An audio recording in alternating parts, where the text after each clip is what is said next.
প্রশ্ন এবং উত্তরের মধ্যে দিয়ে উঠে এলো তৃণমূল কংগ্রেস শিল্পের পক্ষে, এই রাজ্য সরকার শিল্পের পক্ষে কাজ করেছে, শিল্পের বৃদ্ধি হয়েছে মমতা বন্দ্যোপাধ্যায়ের নেতৃত্বে, আর ভারতীয় জনতা পার্টি বাংলার বিরোধী। লোকসভায় অত্যন্ত একটা গুরুত্বপূর্ণ প্রশ্ন তৃণমূল কংগ্রেসের। কাকে প্রশ্ন করেছে? মিনিস্ট্রি অফ কর্পোরেট অ্যাফেয়ার্স, কেন্দ্রীয় সরকার, ভারতীয় জনতা পার্টির সরকারকে, যে বাংলায় কটা রেজিস্টার্ড অফিস আছে কোম্পানি, বিভিন্ন কোম্পানির 2011 পরে কটা রেজিস্টার্ড অফিস বাংলায় রয়েছে।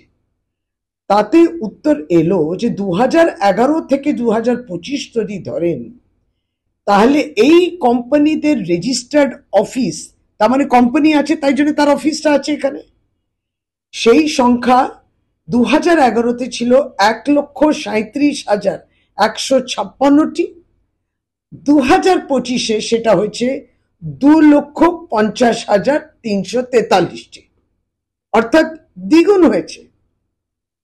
কোম্পানি আছে তাই অফিস আছে। গত 6 বছরের আরেকটি প্রশ্ন ছিল যে গত 6 বছরের, অর্থাৎ এখন জুলাই 2025 যদি ধরি, তার থেকে 6 বছর আগে এই গত 6 বছরে কটা কোম্পানি পদার্পণ করেছে বাংলায়, তাতে 44,040টি কোম্পানি তারা বাংলায় পদার্পণ করেছেন। 17টি 42 কোম্পানি রেজিস্টার্ড অফিস বাংলা থেকে বাইরে গেছে। অর্থাৎ এটাই কিন্তু বাংলার সত্য। কিন্তু বাংলার বিরোধিতা করতে গিয়ে যারা বাংলার বিরোধী, ভারতীয় জনতা পার্টি আমরা তো তাই বলি, তারা বলছিলেন যে তৃণমূল কংগ্রেস নাকি শিল্প বিরোধী।